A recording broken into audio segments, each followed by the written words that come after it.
রব্বুল আলামিন বলেন, কোরআন যে পড়বে, কোরআন যে বুঝবে, কোরআন যে মানবে, সে জীবনে কখনো গুমরাহ হবে না। সে জীবনে কখনো কি হবে না বলেন? গুমরাহ হবে না। এজন্য আপনি কোরআনে কারীম নিজেও পড়বেন না। প্রশ্ন, কোরআন পড়বে কে কে? প্রশ্ন, কোরআন পড়বে কে কে? বলেন, আবার বলেন, সবাই বলেন, কোরআন পড়বে কে কে? বলেন, আবার বলেন, বলেন, কোরআন পড়বে কে কে? আমি, তুমি, সে। কোরআন পড়বে কে? আমি, তুমি, সে। আবার বলেন, এবার কে কে বাদ গেছে?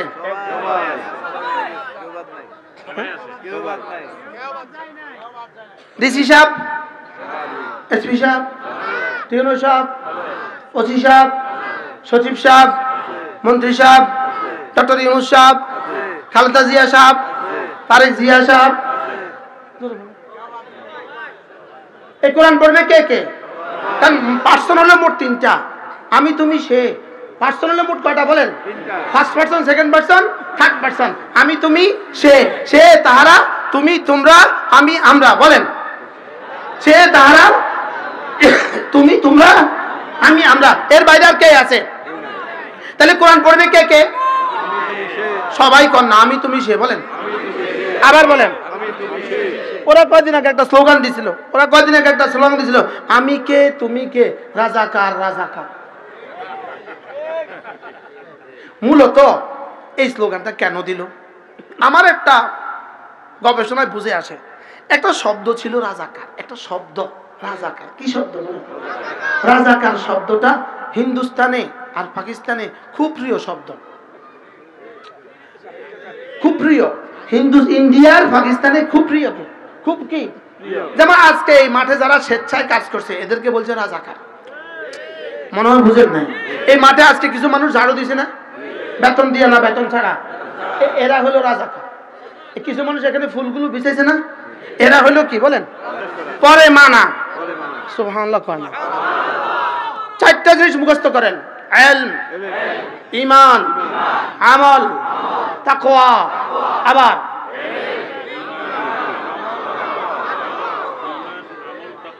হ্যাঁ, কালকে দেখবেন ফেসবুকে আমার বিরুদ্ধে লিখবে,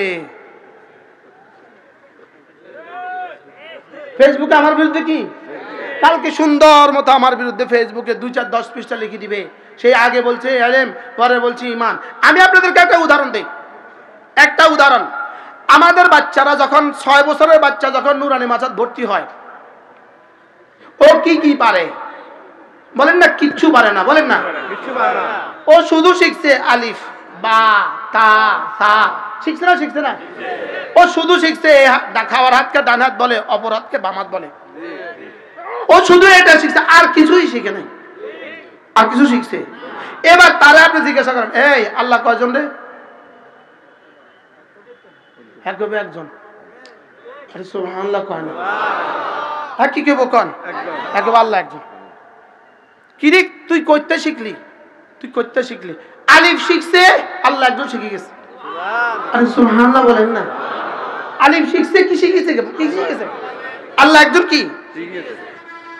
মাসআলা হলো ইলম, তারতিব, ইলম, ঈমান, আমল, তাকওয়া।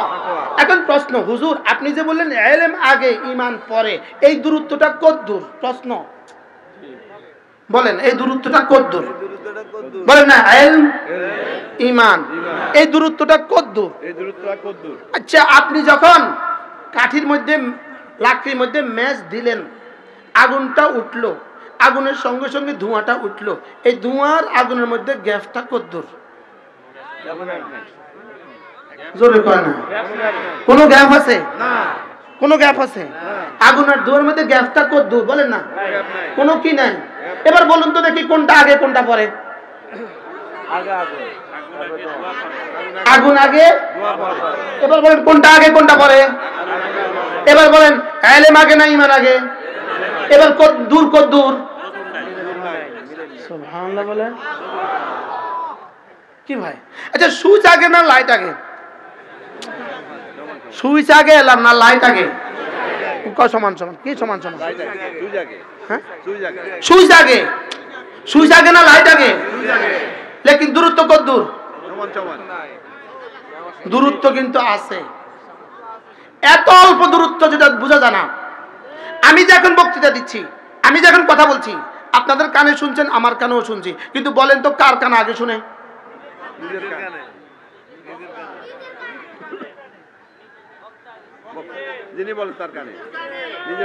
আমারটা আমার কানে আগে শুনছি না আপনার কানে আগে শুনছি? কিন্তু এবার বলেন তো দেখি, আমার কানে শোনার আপনার কানে শোনার মধ্যে গ্যাপ কত দূর? ঠিক ইলম আর ঈমানের মধ্যে গ্যাপ কত দূর? ইলম আসলে ঈমান আসে। সুবহানাল্লাহ বলেন। কি বলছি বলেন, বলেন কি বলছি? এজন্য দেখেন, মা কুনতা তাদরি মাল কিতাব ওয়ালাল ঈমান, মা কুনতা তাদরি মাল কিতাব ওয়ালাল ঈমান। এতদিন আপনি জানতেন না কিতাব কি জিনিস, ঈমান কি জিনিস। আগে কিতাব না আগে ঈমান? ওলামা একরাম বুঝতেছেন? আগে কিতাব না আগে ঈমান? মা কুনতা তাদরি মাল কিতাব ওয়ালাল ঈমান। আপনি জানতেন না কিতাব কি জিনিস আর ঈমান কি জিনিস। আমি আপনাকে কিতাব দিয়েছি, ইকরা বিসমি রাব্বিকাল্লাযী খালাক দিয়েছি, সঙ্গে সঙ্গে ঈমান কলেজে দিয়ে দিয়েছি। আচ্ছা ওলামা একরাম একটু একটু একটু আমার প্রশ্নের জবাব দেন। ইকরা বিসমি রাব্বিকাল্লাযী খালাক 5টা আয়াত নাযিল হয়েছে, কয় আয়াত? এরপরে আল্লাহর নবী সোজা মক্কা শরীফ গেলেন, জাম্মেলুনি জাম্মেলুনি যা ঘটার ঘটে গেল। এরপরে আল্লাহর নবী সোজা সাফা পাহাড়ে উঠলেন, সাফা পাহাড়ে উঠার পরে তাদেরকে সবাই ডাকলেন। এরপরে আল্লাহর নবী বললেন, কুলু লা ইলাহা ইল্লাল্লাহ তুফলিহু, বলুন তো দেখি লা ইলাহা ইল্লাল্লাহ তুফলিহু আর ইকরা বিসমি রাব্বিকাল্লাযী খালাকের মধ্যে আর কোনো কথা আছে কিনা? দেলাস হুজুর বুঝতে পারিনি আমি। ইকরা বিসমি রাব্বিকাল্লাযী খালাক বলেন, আর সাফা পাহাড়ে কুলু লা ইলাহা ইল্লাল্লাহ তুফলিহু, এই আয়াতের মধ্যে কুলু লা ইলাহা ইল্লাল্লাহ তুফলিহু, তোমরা বলো লা ইলাহা ইল্লাল্লাহ কামিয়াব হবা, এই শব্দ রাসূল বলেছেন। এই শব্দ বলার আগে আর ইকরার মধ্যে আর কোনো কথা আসেনি? আর কোনো কথা কি? তাহলে লা ইলাহা ইল্লাল্লাহ তুফলিহু এটা রাসূল কখন বলেছেন? জোরে বলেন। ইকরা বিসমি রাব্বিকাল্লাযী খালাকের আগে না পরে? এবার বলেন ঈমান আগে না কিতাব আগে? সুবহানাল্লাহ, কথা বুঝে আসছে? তাহলে ঈমান আগে না কিতাব আগে? আবার বলেন ঈমান আগে না কিতাব আগে? এজন্য গুমরাহ হয়ে গেছে কারা? কিতাব থেকে দূরে যারা, তারাই গুমরাহ হয়েছে। গুমরাহ হয়েছে কারা? যারা কিতাব পড়তে পারে না, তারা গুমরাহ হয়েছে। যারা কিতাব বুঝে না, তারা গুমরাহ হয়েছে। যারা কিতাবের হাকিকত জানে না, তারা গুমরাহ হয়েছে। যারা উলামা ইকরামের সাথে সম্পর্ক নাই, তারাই গুমরাহ হয়েছে। এজন্য কিতাব, এটা কিতাব, এটা কিতাব, এটার সাথে যার সম্পর্ক সে আর গুমরাহ হবে না। বলে সে আর কি হবে না? এজন্য ইহবিতু মিনহা জামিআ ফাইম্মা ইয়াতিয়ান্নাকুম মিন্নী হুদান ফামান তাবিআ হুদায়া ফালা ইয়াদুল্লু ওয়ালা ইয়াশকা। আল্লাহ তাআলা হযরত আদম আর হাওয়াকে কি বললেন? যাও তোমরা জান্নাত থেকে নেমে যাও, জান্নাত থেকে নেমে যাও। তোমাদের কাছে আমার কাছে একটা হুদান যাবে, একটা চিরকুট যাবে, একটা কিতাব যাবে। ওই কিতাবটা যে পড়বা, ওই কিতাবটা যে বুঝবা, সে আর ফালা ইয়াদুল্লু, সে আর গুমরাহ হবে না। সে আর কি হবে না? আমার মনে হয় 1988 সাল অথবা 89 সাল হযরত মাওলানা হাবিবুল্লাহ মিসবাহ রাহমাতুল্লাহ লক্ষ্মীপুর মাহফিল ছিল। হুজুরের দুপুর বেলা জোহরের নামাজ পড়ছেন টুমচর মাদ্রাসা, আমরা আলিয়া মাদ্রাসায় পড়তাম। টুমচর মাদ্রাসায় হুজুরের জোহর নামাজ পড়ছেন। জোহর নামাজ পড়ে হুজুরে ওখানে বসে ওখানে একটা বয়ান করছেন। এই বয়ানটা ছিল এই আয়াতে কারিমা,